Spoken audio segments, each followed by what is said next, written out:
Number 1. Johnston.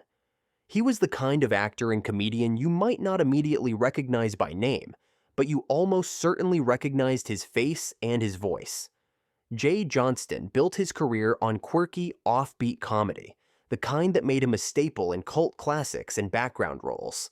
He appeared in Anchorman, The Legend of Ron Burgundy, popped up in Arrested Development, and for years lent his voice to a fan favorite on Bob's Burgers. For audiences who loved those shows, he was a familiar presence, a comic character actor who always seemed to be in on the joke. But in 2021, his name stopped being associated with laughter and instead appeared in federal court documents tied to one of the darkest chapters in recent American history. On January 6, 2021, the U.S. Capitol in Washington, D.C. became the scene of chaos as a mob stormed the building during the certification of the presidential election results. Among the thousands of faces later reviewed by investigators, one stood out in a way that stunned fans of comedy television. There, captured in photos and videos, was Johnston. He wasn't in character, and he wasn't acting. According to prosecutors, he was actively participating in the crowd that pushed against police lines and disrupted one of the most important democratic processes in the country. At first, it seemed unbelievable. Fans flooded social media with disbelief, asking whether it really was him. Some thought it must have been a lookalike. But those questions didn't last long. Federal investigators soon confirmed Johnston's presence through multiple angles of footage and witness accounts. His involvement wasn't small either. Prosecutors would later argue that he encouraged others in the crowd, even helping distribute items like shields to push against law enforcement. By March of 2021, Johnston's name was removed from the credits of Bob's Burgers. The show's creators made no public statement at the time, but the decision spoke volumes. For a man who had spent decades carefully building a comedy resume, the damage was instant and irreversible.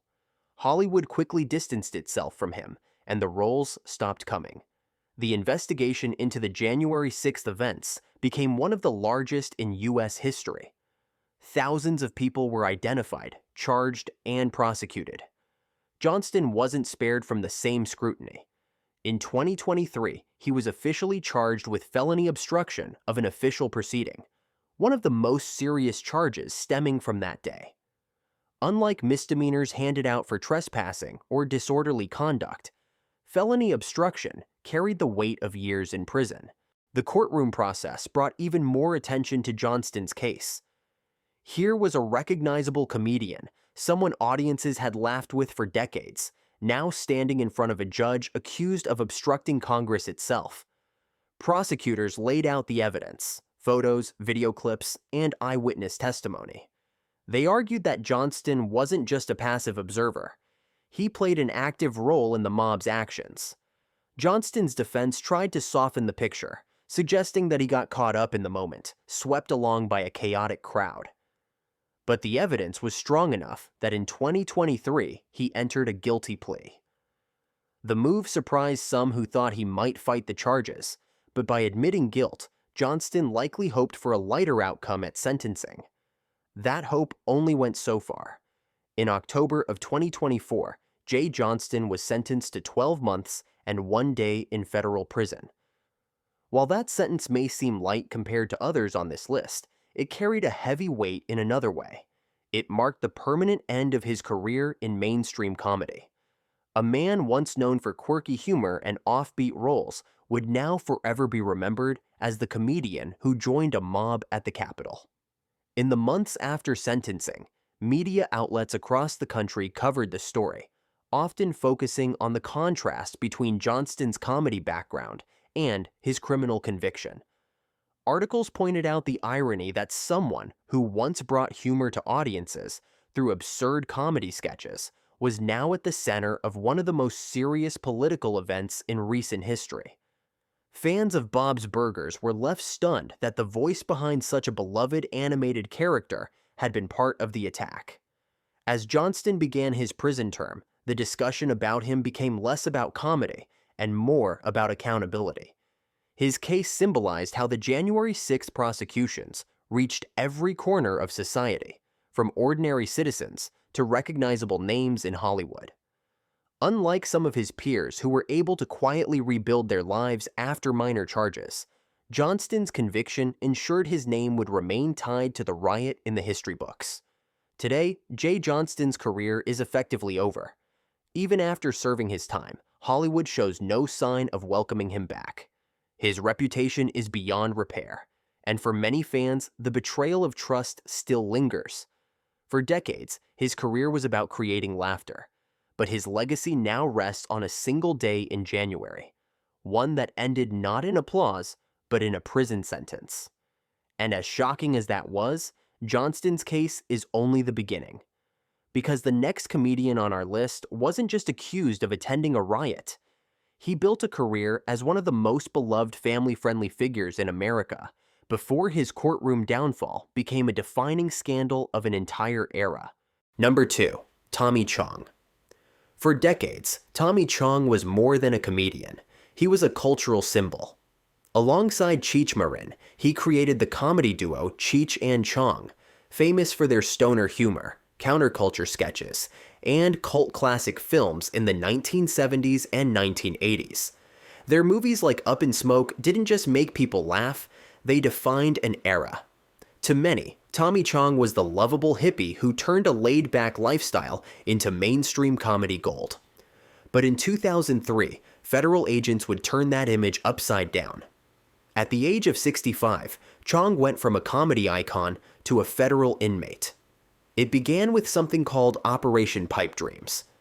At the time, the U.S. Department of Justice was running a nationwide crackdown on drug paraphernalia, specifically glass pipes and bongs sold online. While countless small companies sold them, prosecutors wanted to make an example. And out of all the possible targets, Tommy Chong became the face of the campaign. His family-owned company, Chong Glass, was accused of shipping thousands of glass pipes across state lines. For the DEA, arresting Tommy Chong was about symbolism. To them, he wasn't just a businessman selling glass. He was the poster child of stoner culture. For decades, Cheech and Chong's comedy normalized marijuana use in the eyes of the public. By targeting him, authorities could send a message. No one, not even a comedy legend, was above federal law. When the news broke, it was surreal for fans. Here was Tommy Chong, a man whose entire career revolved around parodying drug culture, now facing actual federal charges tied to it. The irony was impossible to ignore. Fans who had grown up laughing at his characters suddenly saw him facing the possibility of years in prison. Prosecutors charged Chong with conspiracy to distribute drug paraphernalia. The case quickly gained headlines across the United States. While the government insisted it wasn't personal, the way Chong was singled out suggested otherwise. Even in court, prosecutors highlighted his comedy routines and movies as evidence of his cultural influence. To many observers, it felt like he was being punished as much for who he was as for what he sold. Chong's legal team initially considered fighting the charges, but the risk was enormous. Federal statutes carried potential penalties of up to 20 years in prison and heavy fines. In the end, he accepted a plea deal, admitting guilt on one count in exchange for leniency. By doing so, he avoided the possibility of a much harsher sentence. Still, the punishment was far from light. In September 2003, Tommy Chong was sentenced to 9 months in federal prison, a fine of $20,000, and 1 year of probation. Standing in court, he admitted wrongdoing but maintained that he had been unfairly targeted. He told the judge that he took responsibility, yet his fans couldn't shake the feeling that the government had made an example of him simply because of his fame. The sentence shocked many. For decades, Chong had been seen as harmless, the goofy half of a comedy duo that made people laugh about marijuana. He wasn't accused of violence, nor was he caught trafficking drugs. His crime was selling glass pipes. Yet the government argued that by doing so, he was promoting drug use nationwide. Critics blasted the case as a waste of resources, noting that while violent crime was rising, federal agents had spent months pursuing a 65-year-old comedian for selling bongs. When Chong reported to prison, the story made national news. Photos of him entering custody circulated widely, and comedians across the country spoke out about what they saw as selective prosecution. Even years later, the case remained controversial. Some argued it cemented Chong as a martyr of drug war excess. Others saw it as a reminder that celebrity status offered no shield against federal law. Inside prison, Chong remained true to his personality. He was reportedly upbeat, joking with fellow inmates, and even treating his incarceration as material for future comedy. He later described his time behind bars in interviews and stand-up specials, painting it as both absurd and eye-opening. For him, prison became just another chapter in a life defined by irony. By 2004, Chong had completed his sentence and returned to comedy. Far from ending his career, the conviction added a new layer to his legend. Audiences now saw him not only as a counterculture comedian, but as someone who had personally been punished for the very lifestyle he joked about. In some ways, the prison term only strengthened his reputation among fans, who felt he had paid the price for sticking to his persona. Yet the conviction left a lasting mark. Whenever Chong's name is mentioned today, the memory of his prison sentence lingers alongside his comedy. For those who lived through the 1970s and 1980s, his films remain classics. But for those who followed the news in 2003, his fall into federal custody stands out as one of the most bizarre collisions between comedy and law enforcement. Tommy Chong's story is unique on this list. His crime wasn't violent, and his time behind bars was shorter than most. But the scale of attention it received, and the fact that it was aimed at one of the most recognizable comedy icons of the past half-century, made it unforgettable. And while his 9 months in prison shocked fans, it was still far lighter than what would come for other comedians on this list. Because the next case isn't about a harmless counterculture legend or a symbolic prosecution. It's about a man whose actions behind the wheel took a life, and whose career as a beloved television star would never recover. Number 3. Phill Lewis. For an entire generation, Phill Lewis will forever be remembered as Mr. Mosby, the sharp-tongued but lovable hotel manager on Disney Channel's The Sweet Life of Zack and Cody. His witty comebacks and over-the-top reactions made him a favorite among young viewers in the 2000s. But long before he became a Disney star, Lewis's life took a tragic and very public turn. In the early 1990s, when his career was just beginning, he was at the center of a devastating case that would nearly end his future before it ever truly started. Philip David Lewis was born in Uganda to American parents, later raised in the United States, and quickly found his footing in the entertainment industry. By the late 1980s, he was landing sitcom roles and bit parts in films, gaining traction as a promising young comedic actor. Friends and colleagues described him as charismatic and ambitious, the kind of performer who seemed destined to build a long career in television.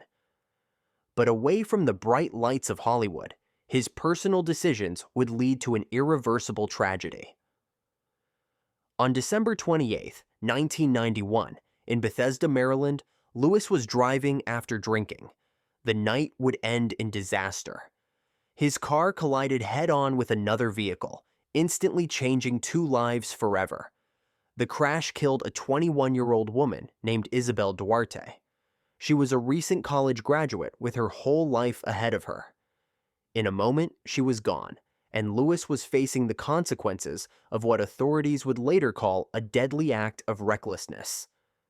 News of the crash made local headlines. The fact that Lewis was an actor on the rise added a layer of media attention.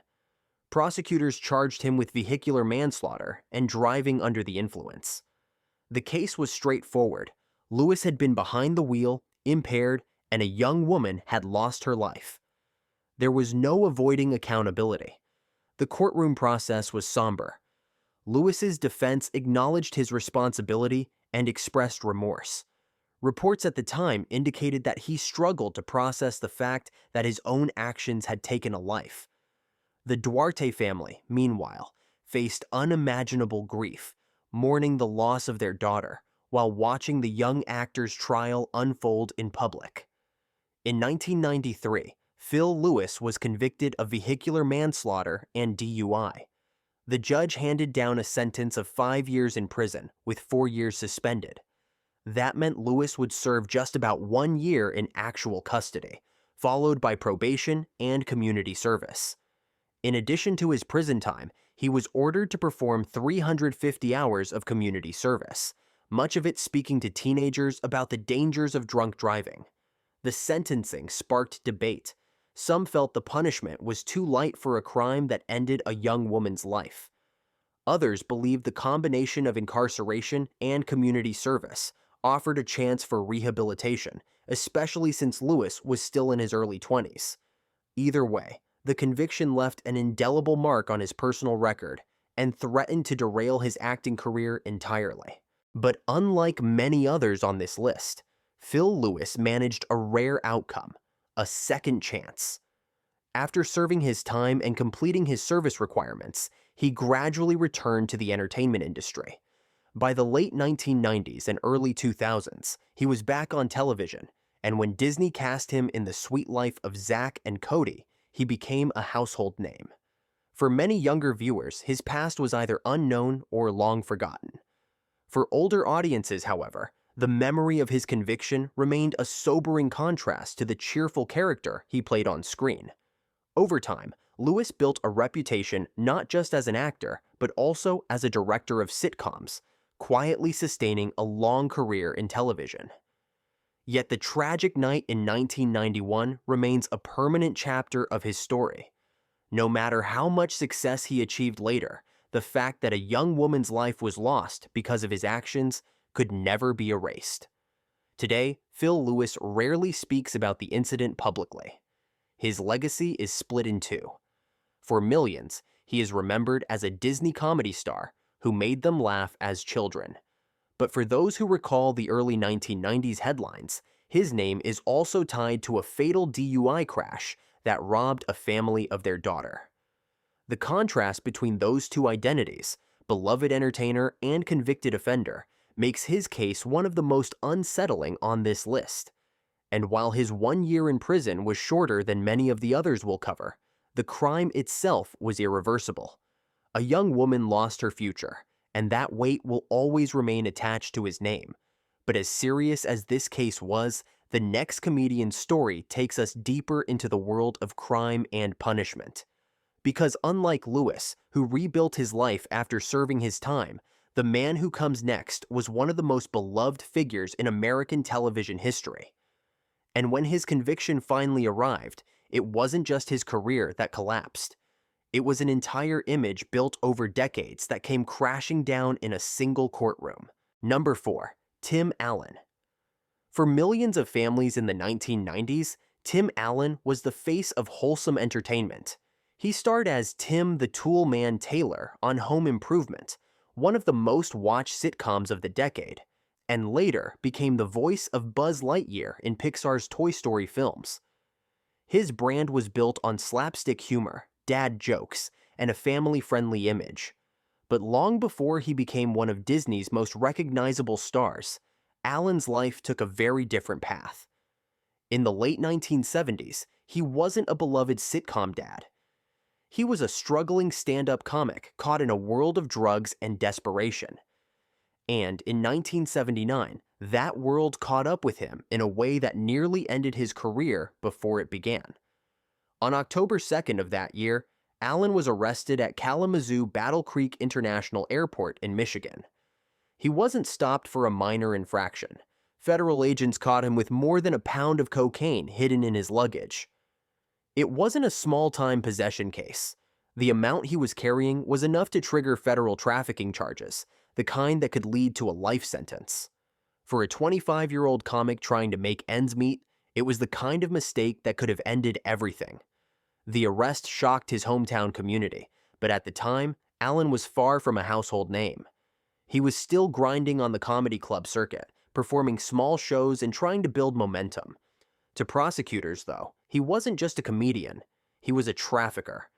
Facing the possibility of life in prison, Allen had to make a choice. He agreed to cooperate.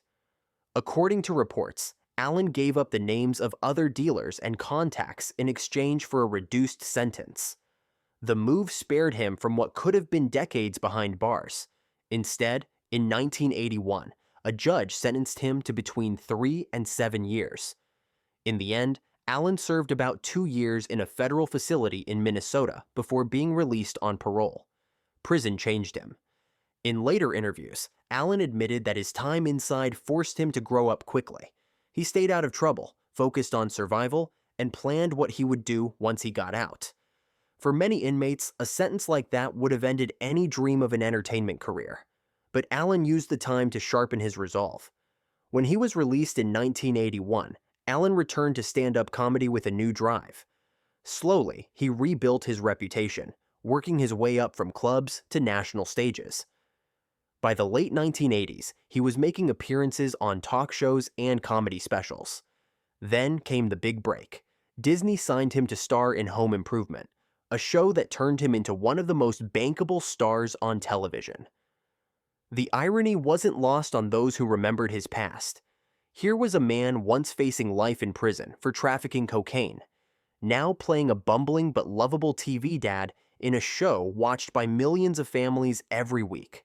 The transformation was remarkable, from prison inmate to the highest-paid actor on network television. And when Pixar cast him as the voice of Buzz Lightyear, his legacy as a family icon was sealed. Yet even as his career soared, Allen never fully escaped the shadow of his conviction. Magazine profiles often brought it up, and Allen himself spoke openly about it in interviews. He described prison as the lowest point in his life, but also as the turning point that forced him to straighten out. In a sense, his conviction became part of his redemption story. Fans who knew his history often expressed shock that a man associated with family comedies had once stood trial on federal drug charges. Still, the fact remains, Allen wasn't just caught with drugs, he was trafficking a serious amount of cocaine. If not for his cooperation and plea deal, he might have spent decades behind bars. Instead, his sentence allowed him to rebuild his life, and he emerged as one of the most unlikely comeback stories in Hollywood. For audiences over 40, Allen's story is one of the most surprising on this list. Many grew up watching Home Improvement, or took their children to see Toy Story, never realizing that the man behind the laughs had once worn a prison uniform. It's that contrast between the family-friendly image and the criminal past that makes his case unforgettable. Today, Allen is still active in comedy and television. His past conviction doesn't define him in the same way it does others on this list, but it remains a reminder of how close he came to losing everything. His case shows how fame can sometimes rewrite a story, but never erase it. And while his time in prison lasted just 2 years, the next case on our list didn't end in redemption. Instead, it marked the downfall of a British comedian whose career collapsed under the weight of a crime that horrified the public and left his reputation beyond repair. Number 5. Chris Langham.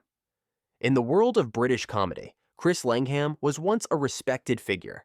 He was an accomplished writer and actor who had worked on some of the most celebrated shows in the UK. His credits included Not the 9 O'Clock News, The Thick of It, and appearances on stage and television stretching back decades. He had earned awards, praise from critics, and the admiration of colleagues. To many, Langham was a quiet but essential part of the comedy world. A man who contributed to sharp political satire and intelligent humor. But in 2007, his career came crashing down in a way no one could have predicted, when his name appeared in headlines for one of the most serious crimes imaginable.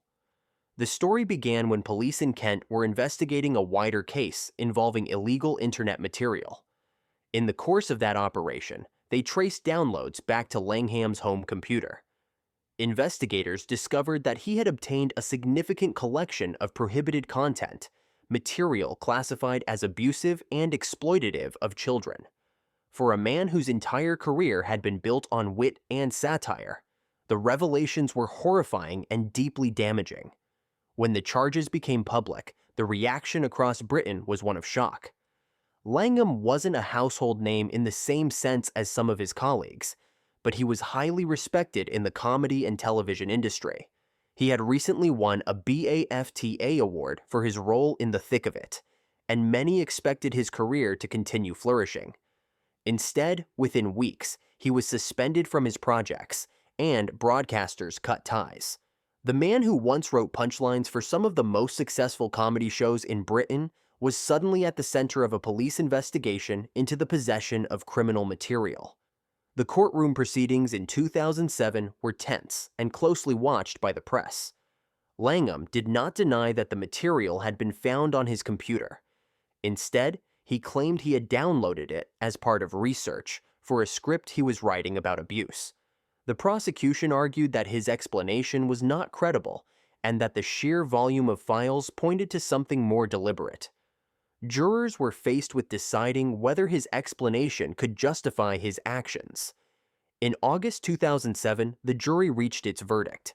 Langham was convicted on multiple counts of possessing illegal images of children. The judge, while acknowledging Langham's professional success, made it clear that such achievements could not lessen the seriousness of the crime. He described the offenses as grave, given the harm such material represents. The sentence was announced: 10 months in prison, with eligibility for release after serving half. In practice, Langham spent about 6 months behind bars before being released. For a man of his standing, the punishment was devastating. Overnight, his career evaporated. Networks and production companies that had once sought him out now refused to associate with him. He was removed from future projects, and the comedy community distanced itself entirely. The public reaction was unforgiving. Unlike cases where a celebrity might attempt a comeback after a scandal, Langham's offense left no path back into the spotlight. His name became synonymous with disgrace, and the awards and accolades he had earned in the past were overshadowed by the conviction. In the years since, Langham has kept a very low profile. His career never recovered, and his case continues to be cited in Britain as one of the starkest examples of a respected entertainer falling from grace due to involvement with illegal material. For audiences who had admired his work on The Thick of It and other series, the revelation was a bitter reminder that appearances can be deceiving. What makes Langham's case particularly striking for this list is not only the crime itself, but also the timing. He was at the peak of his career when it all collapsed. It showed how quickly a career, even one built over decades, could be destroyed in the space of a single trial. Today, his name rarely appears in the media, except in retrospective articles that revisit his downfall. But the damage is permanent. To many in the UK, Chris Langham is no longer remembered as the clever writer of satire, but as the man whose conviction in 2007 erased his reputation and ended his career. And while his sentence lasted less than a year, the impact was lifelong. His story is a reminder that not all scandals fade with time. Some stay attached forever, especially when they involve crimes society views as among the most serious. As shocking as his conviction was, it would not be the last time a well-known entertainer in Britain faced a courtroom for similar offenses. Because the next case takes us across the world to another man who had built his reputation as a beloved comic figure, only for it to collapse in the most devastating way possible. Number 6. Rolf Harris. For decades, Rolf Harris was one of the most recognizable entertainers in Britain and Australia. He wasn't just a comedian, he was a singer, painter, television host, and comic performer whose work spanned generations. Older viewers remembered him for novelty songs like Tie Me Kangaroo Down, Sport, while younger audiences in the UK grew up seeing him on children's television and light entertainment programs. He received honors from the Queen, was once appointed Commander of the Order of the British Empire, and even painted a portrait of Her Majesty for her 85th birthday. To the public, he was the embodiment of family entertainment, a cheerful figure who seemed larger than life.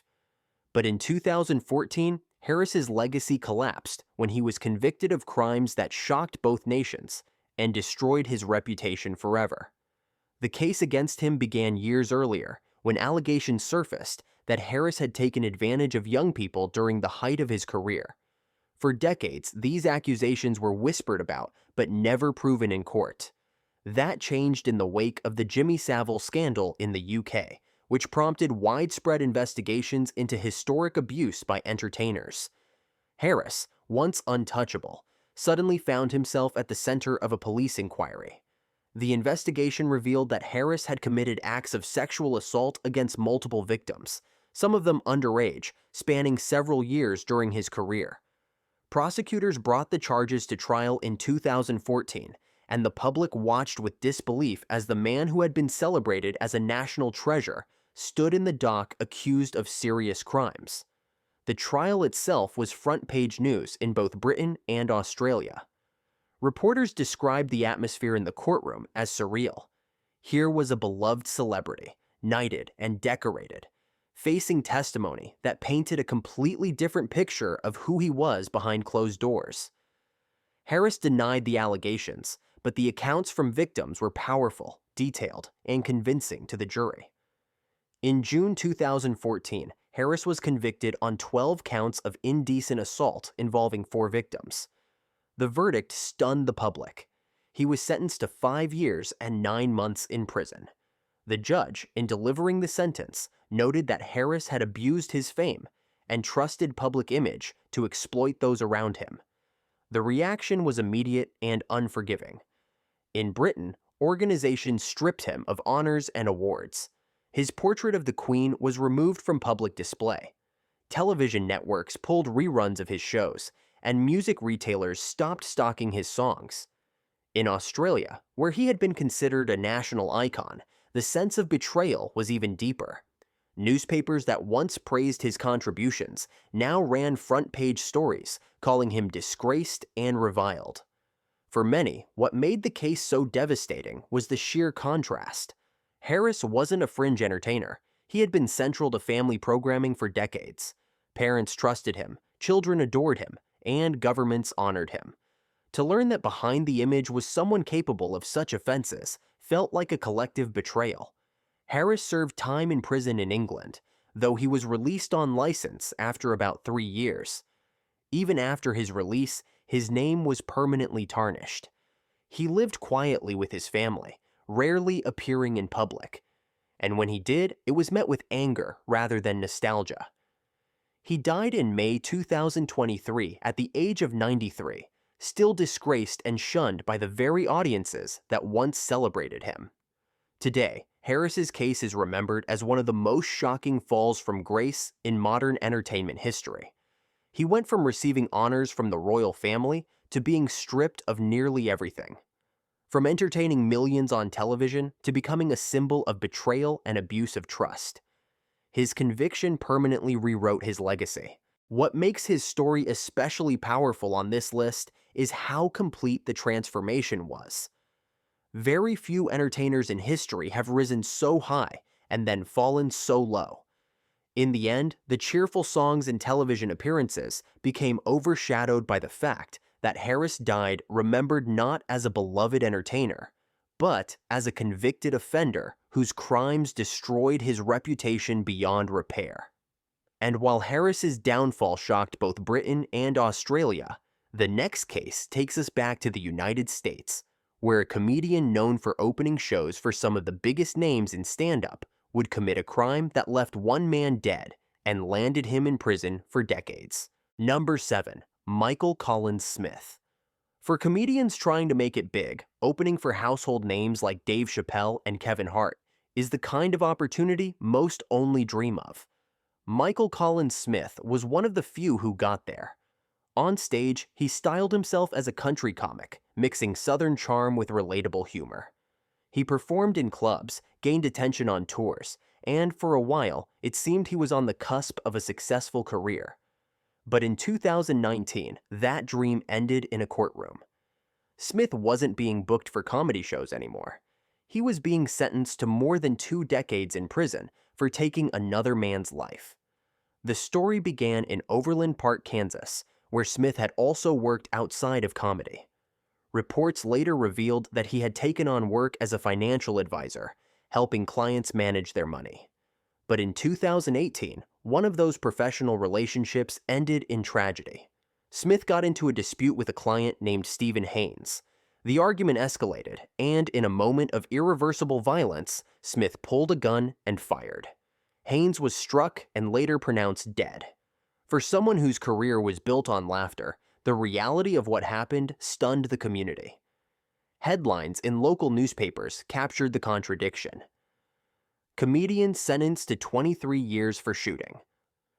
The story spread quickly because this wasn't just another crime in Kansas. It involved a man who had once stood on stage with some of the biggest comedians in the world. The investigation was swift. Police quickly identified Smith as the suspect, and the evidence left little room for doubt. He admitted to being involved, but claimed the shooting wasn't planned.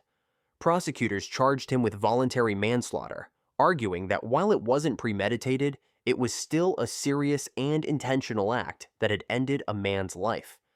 The courtroom proceedings in 2019 drew attention not just because of the crime, but because of who Smith had been before it. Defense attorneys pointed to his career in comedy, his family, and his otherwise ordinary background. But the prosecution emphasized the facts. A man was dead, and Smith was the one responsible. In the end, the jury sided with the prosecution. Smith was convicted of voluntary manslaughter and aggravated battery. The judge handed down a sentence of 23 years in prison. For a man who once toured alongside comedy's biggest stars, it was a devastating fall. The sentence ensured he would spend much of his life behind bars, his career in comedy permanently over. Media outlets covering the trial noted the irony. Just a few years earlier, Smith was cracking jokes in front of packed audiences, sharing stages with comedians who went on to Netflix specials and arena tours. Now, those same audiences would remember him for something entirely different. His name, once associated with comedy lineups, became tied to a prison sentence measured in decades. What made the case even more tragic was the human cost. Stephen Haynes lost his life, leaving behind family and friends who would never see him again. For them, the sentence brought some closure, but no true comfort. And for Smith, every year of his 23-year term would serve as a reminder of the night that changed everything. Since his conviction, Smith has been largely out of the public eye. Unlike more famous comedians on this list, his career was still rising when it ended. That meant he didn't have decades of television appearances or a global reputation to lose. But in some ways, that made the fall even sharper. He had been right on the edge of breaking through when one violent act erased it all. Today, his story is remembered less for his time on stage and more as a cautionary tale about choices and consequences. Fans who once laughed at his routines now recall the headlines that followed his trial. The man who once shared stages with Chappelle and Hart now spends his days inside a prison cell, with no possibility of returning to comedy. Michael Collins Smith's case may not carry the same level of fame as some others on this list, but it holds a haunting quality. It shows how quickly a promising career can collapse, how a single act can erase years of work, and how the pursuit of laughter can end in silence. And as severe as a 23-year sentence is, the next case involves a comedian whose conviction shocked not just local fans, but the entire world. He was once known as America's Dad, a figure who symbolized family values and clean humor, before his name became one of the most infamous in modern history. Number 8. Bill Cosby. For decades, Bill Cosby was one of the most beloved entertainers in America. He was the star of The Cosby Show, a groundbreaking sitcom that dominated television in the 1980s. His role as Cliff Huxtable, the wise and funny father, earned him the nickname America's Dad. He wrote best-selling books, toured as a stand-up comedian, and built a reputation as a wholesome figure who shaped American pop culture. But in 2018, that image was shattered forever. Cosby went from comedy legend to convicted offender in a case that became one of the defining moments of the Me Too era. The turning point came with Andrea Constant, a former employee at Temple University in Philadelphia, where Cosby had long been a trustee and donor. Constant alleged that in 2004, Cosby had taken advantage of her after giving her pills at his home. For years, her claims were tied up in legal disputes and civil suits, with Cosby paying a settlement but never facing criminal trial. That changed in the mid-2000s, when dozens of women stepped forward with similar stories, and prosecutors reopened the case. In 2017, Cosby's first criminal trial ended in a hung jury, with jurors unable to reach a unanimous verdict. The mistrial left his reputation damaged but unresolved. But prosecutors were determined, and in 2018, they retried him. This time, the jury returned a clear verdict. Bill Cosby was guilty on 3 counts of aggravated indecent assault against Andrea Constand. The conviction sent shockwaves across the world. Here was a man who had symbolized family values, standing in court as a convicted felon. Reporters described the moment as historic, the first major celebrity conviction in the new era of accountability, when powerful men were finally facing justice for long-standing accusations. Cosby, once praised as a role model, had become the face of betrayal. At sentencing, the judge called his actions predatory and dismissed his image as a moral authority. Cosby, then 81 years old, was sentenced to 3 to 10 years in prison.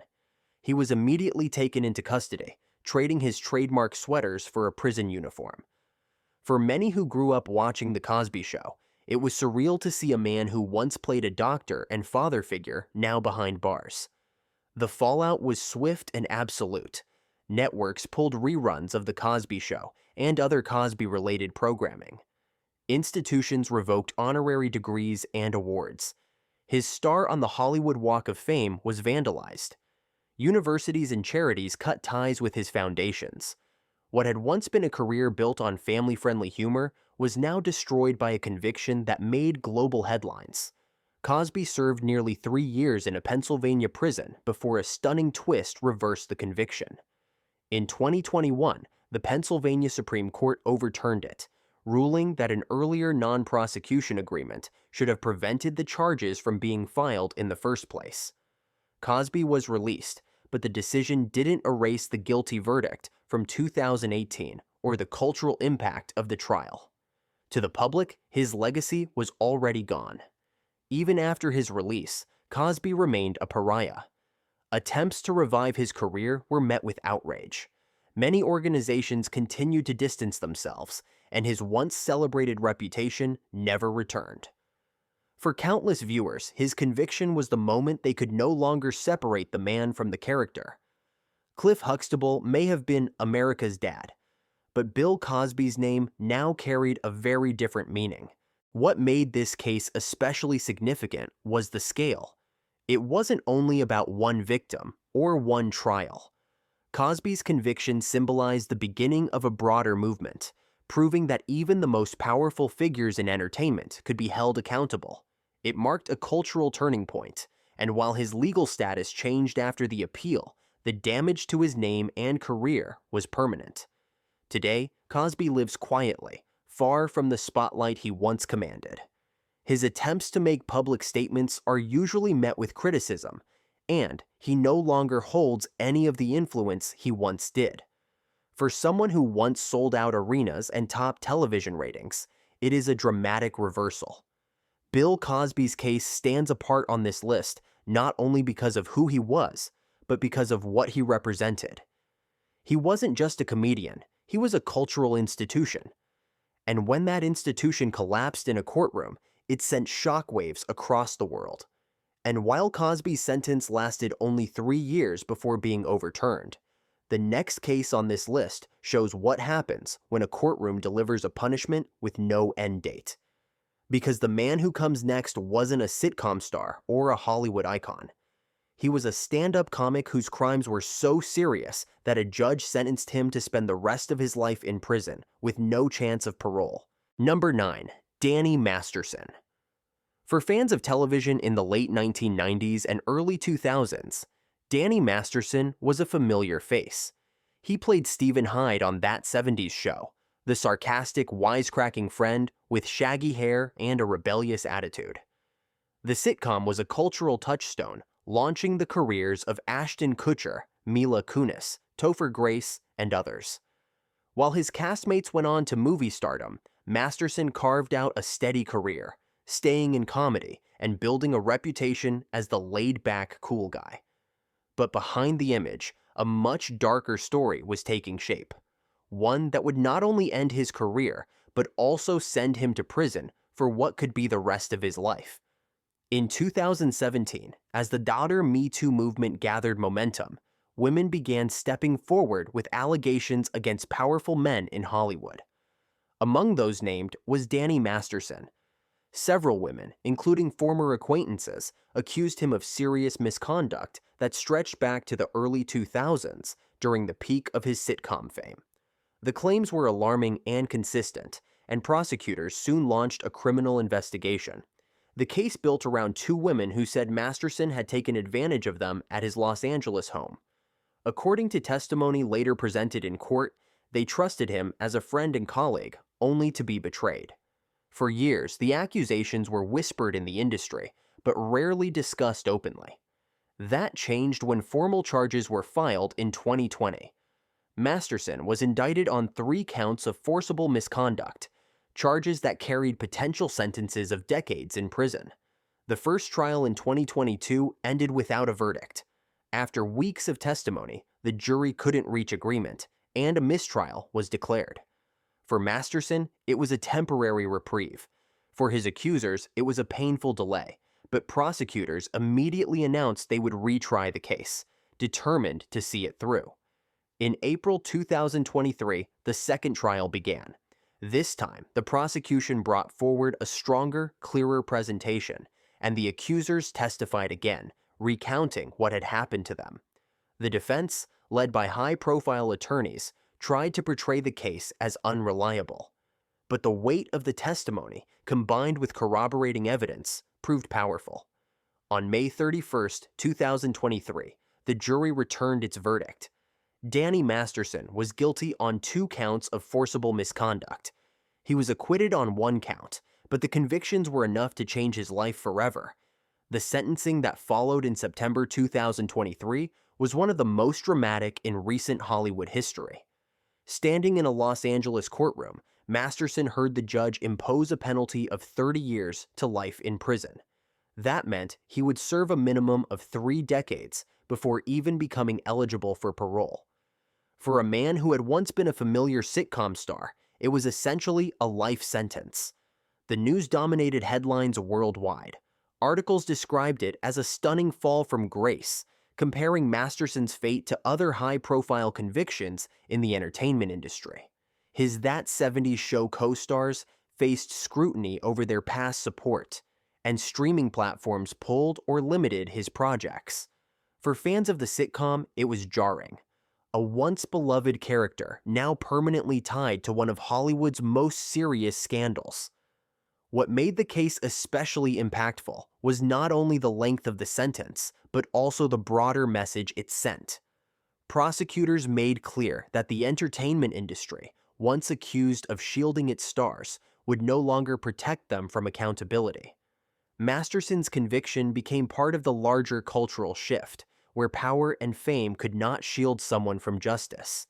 Inside prison, Masterson now faces the reality of spending decades behind bars. His appeals are ongoing, but even if successful, the damage is permanent. His career is over, his reputation destroyed, and his name forever associated with the trial that sent him away. For audiences over 40 who grew up watching That 70s Show, the contrast is almost impossible to reconcile. The sarcastic Hyde, who hung out in the basement and traded jokes with friends, is gone, replaced by the image of a man in prison blues, facing decades of confinement. It is one of the sharpest downfalls in television history, the kind that ensures Masterson's legacy will never be tied to comedy again. His story highlights the central theme of this list: comedians and comic actors who once brought laughter, but whose choices led to headlines about crime, courtrooms, and prison. Some cases ended with short sentences, others with attempts at redemption. But in Masterson's case, the ending was absolute. And yet, even his 30-year-to-life term is not the harshest sentence we'll cover. Because the final case on this list involves a comedian whose crimes were so severe that he wasn't just sentenced to decades. He was sentenced to life in prison with no chance of parole. Number 10. Vince Champ. In the 1990s, Vince Champ was a familiar name on the college comedy circuit.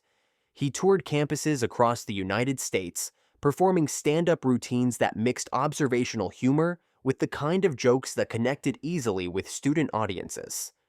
For many, he was just another comic making his way through the circuit, hoping that the constant travel and endless shows might one day lead to bigger opportunities. But what no one in those crowds knew was that Champ was hiding a dark double life. By the early 2000s, investigators would expose him not as a rising comedian, but as a man responsible for a series of serious offenses across multiple states. The story came to light in 1997 when a disturbing pattern began to emerge. Several college campuses across the Midwest reported attacks on young women that shared strikingly similar details. Each time, the description of the suspect matched the same general appearance, and the timing often coincided with touring comedy performances in the area. At first, police treated the cases as isolated incidents, but as the reports piled up, detectives began comparing notes. The links were too strong to ignore. Slowly, investigators realized they were dealing with a serial offender who was targeting campuses while traveling as a comedian. The breakthrough came when one victim remembered part of a license plate number connected to the suspect's car. That crucial clue tied back to Vince Champ. Further investigation revealed that his touring schedule lined up almost perfectly with the dates and locations of multiple offenses. In May 1997, Champ's double life unraveled completely. He was arrested in Nebraska after another attempted attack and soon faced charges in several states, including Iowa, Nebraska, and Illinois. The evidence against him was overwhelming. Witnesses identified him, physical evidence supported the claims, and prosecutors built a case that showed a consistent pattern of criminal behavior during his comedy tours. The trials that followed were covered widely in the press. The idea that a man whose career was built on laughter could also be responsible for such predatory behavior horrified the public. Newspapers called him the college circuit rapist, a label that underscored both the nature of the crimes and the betrayal felt by the communities he had visited. In 1999, Champ was convicted in multiple jurisdictions, and by 2002, he faced his most severe sentence yet. A judge sentenced him to life in prison without the possibility of parole. For someone who had once stood under stage lights telling jokes to students, it was the ultimate downfall, from entertainer to lifelong inmate. The public reaction was one of shock and anger. Students who had once sat in his comedy shows learned that the man who made them laugh was also the man responsible for attacks on women their age. Universities that had hired him for entertainment were left reeling. And fellow comedians, many of whom had crossed paths with him on the road, distanced themselves immediately, stunned that someone in their industry had been capable of such crimes. Since his conviction, Vince Champ has spent his life behind bars. He remains incarcerated in Nebraska, serving a sentence that ensures he will never walk free again. Unlike other comedians on this list who attempted comebacks or faded into obscurity, Champ has no second act. His name is permanently tied to his offenses, his career erased, his legacy destroyed. What makes Champ's case the darkest of all is not just the severity of the sentence, but the sheer scale of betrayal. He used his role as a touring comedian, a job built on trust and access to students, as a cover for predatory crimes. That betrayal set him apart from others on this list, and it's why his case continues to be remembered as one of the most disturbing in comedy history. In the years since, true crime documentaries and articles have revisited his story as a warning about how predators can hide in plain sight. For audiences, it's still unsettling to look back at the footage of him on stage, smiling and joking, knowing what investigators later uncovered. Today, Vince Champ's name is spoken not in the context of comedy clubs or sitcoms, but in the context of crime reports and court records. His story marks the darkest endpoint on this list, a reminder of how far some individuals can fall, from touring campuses for laughs to serving life in a prison cell. And with that, this final case closes the series. From light sentences that still shocked fans, to decades-long punishments, to life without parole, the stories of these comedians show just how quickly fame and laughter can give way to scandal and crime.